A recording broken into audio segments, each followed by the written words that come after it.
Hey, what's going on, BFL fam? I'm Carlos. This is Olya. Hey guys. Welcome back to Brooklyn Fragrance Lover. Today we have 10 fragrances that you can find for the fall at FRAGRANCESLINE.com. Keep right there. Brooklyn Fragrance Lover. Brooklyn Fragrance Lover.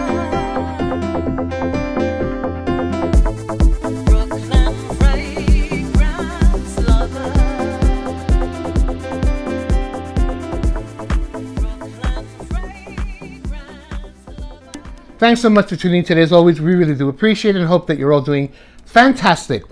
If this is your first time landing here at Brooklyn Fragrance Lover, I would love if you would consider subscribing to my channel. Go show some love over at Olya Bar on YouTube. Then come back here and click on the bell icon so you don't miss any future content that I upload here to BFL. Welcome, everyone.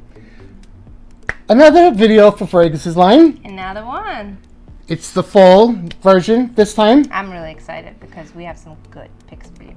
So, Fragrances Line, we've done a few videos for the company. Yeah. What do we know about them? Well, I love the website. They're a decanting website, and I think it's amazing that they allow you the opportunity to sample so many fragrances that we feature, everybody else talks about, and sometimes the brands don't, offer the samples or you can't get your hands on them. And decants are a really great way to do it, and they have an amazing selection, guys, so you can probably find anything and everything. Yeah, they do have a really vast variety on the website, and it's always good to try before you buy, right? So there you go. No blind buying with the help of FRAGRANCESLINE.com. You're the guest of honor, so why don't you start today? All right. 10 fragrances, not necessarily in worst to best, just 10 fragrances. I'm gonna start with one of my favorite perfumers. This is Tiziana Terenzi, and this is the one that's called Tabit.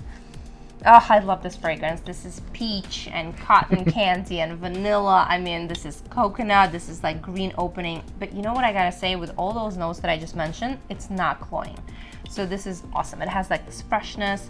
It's so good. It's syrupy, but it's not sweet and overpowering. It's a really nice extrait de parfum, and it wears beautifully on skin. And I just love Paolo and Tiziana, so. She got a crush on you, Paolo. Look out for this one. No, put it here. Put it here? Okay, fine. Can't hide it? I want to hide my bottle. Don't hide your bottle.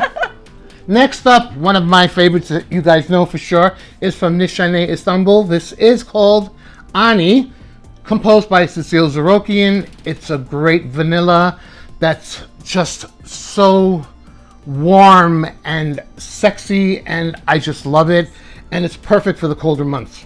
It's spicy, it's aromatic. I feel like most of the people, when they talk about Nishane, they talk about this one and maybe like one more. This is definitely one of the standouts from Nishane for sure. And you're up. And I'm up with Flamenco to match my lips. Olé. So this is by Ramon Monegal. We actually reviewed this together, and I love this fragrance because it's so vibrant. It's so berry-like. It's like having this kind of jam with like berries and roses, and on the bed of like really warm cherry. Cherry. I love this. This is definitely like really vibrant, really happy, really juicy. To me, it leans slightly more feminine, but then again, I think it depends on kind of what fragrances you like to wear, and you can definitely layer this. And Ramon has such amazing fragrances. I just finished the bottle of Agar Musk, actually. So yeah, I remember that one too. I loved it. All right, I am up next. From Maison Christian Dior, this is called Purple Oud. It's a nice warm oud, but it's not an aggressive oud. It's not animalic. It's not medicinal. It's actually quite wearable, and it's very warming on skin, and I enjoy this one a lot. It's so beautiful.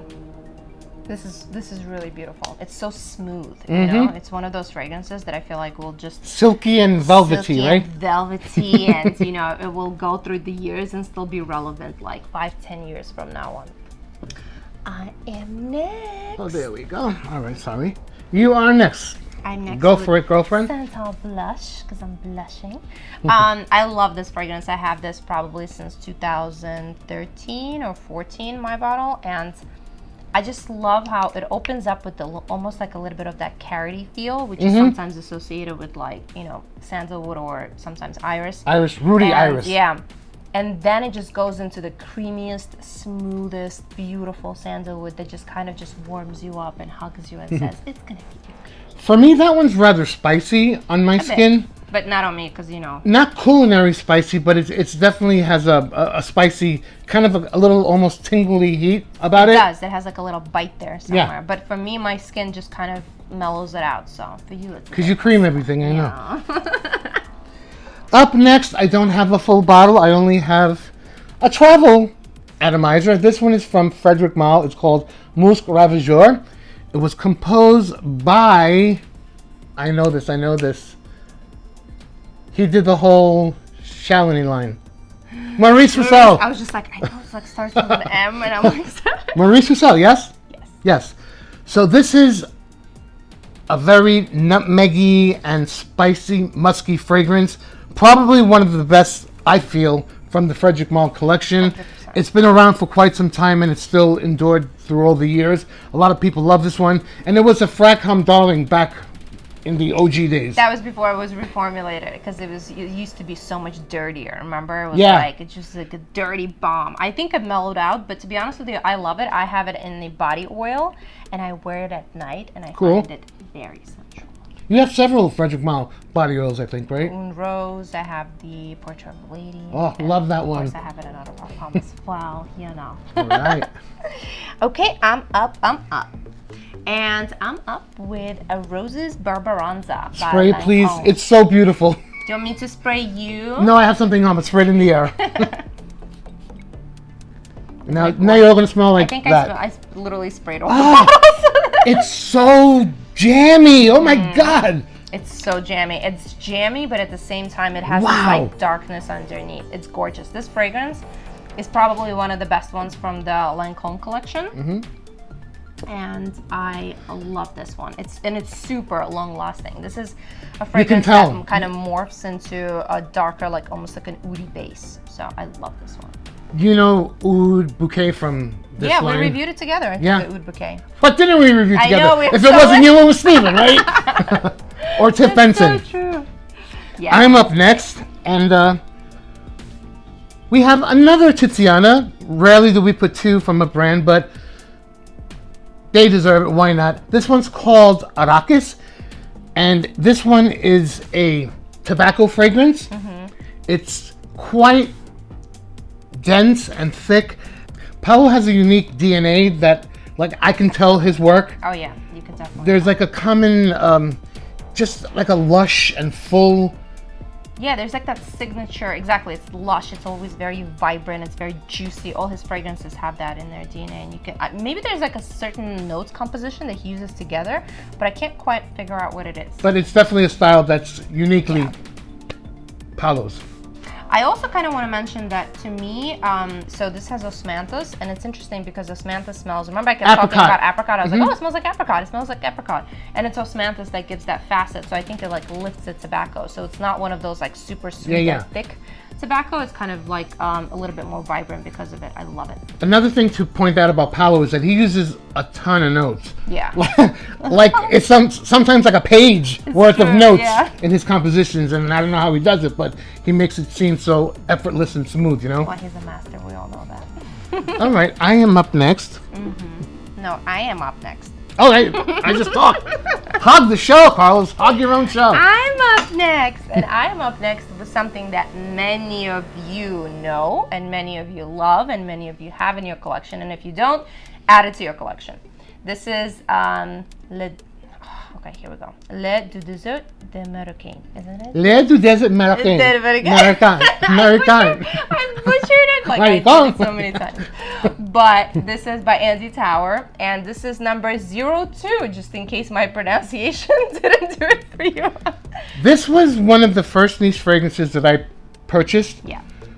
I was at a trade show when I was still working at my old job, and I got complimented twice that day. Didn't you buy it from me when I was back in New York? I may have. I think you did, because I remember that for us that this was back in the day. This is probably 2011 or 12.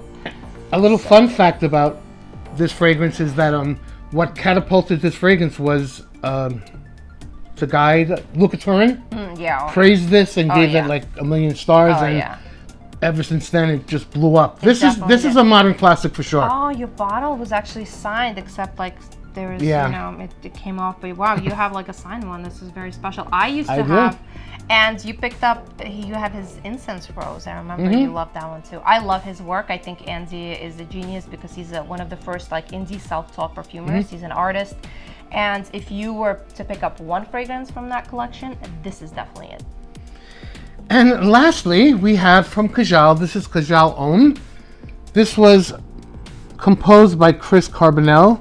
You may know him from a lot of surge-offs that he's done, and many other brands as well. This is just a great, manly, not overly complicated, but just a nice, well-done and polished masculine fragrance that's gentlemanly and could be a perfect signature scent for any man. It's really sexy. When I had a sample set that I was trying, and when I smelled this one, I just could not stop smelling it. I don't know what is it about this fragrance. I looked at the notes, nothing in it that was like super different or out of this world, but for some reason, this fragrance, in my opinion, is super sexy. Did you try Dahab? I have Dahab, and Dahab Dahab is so different. It's like that passion fruit, Yeah. you know, very juicy. Linear, but Yeah. it's beautiful. I have it, I love it. But this one, I think I really need to add to my collection because I literally, like, I just can't get enough of that fragrance, so. All right, baby girl, we did it. Another video for you guys. Hope you enjoyed. 10 suggestions that you can find for the fall at FRAGRANCESLINE.com. Short and sweet, like we always do. Well, kind of sort of short and sweet. Hope you enjoyed. Thank you so much for tuning in. We appreciate your support. We love you. Until next time, take care, stay blessed. We will see you at the next video. Love you guys. Bye.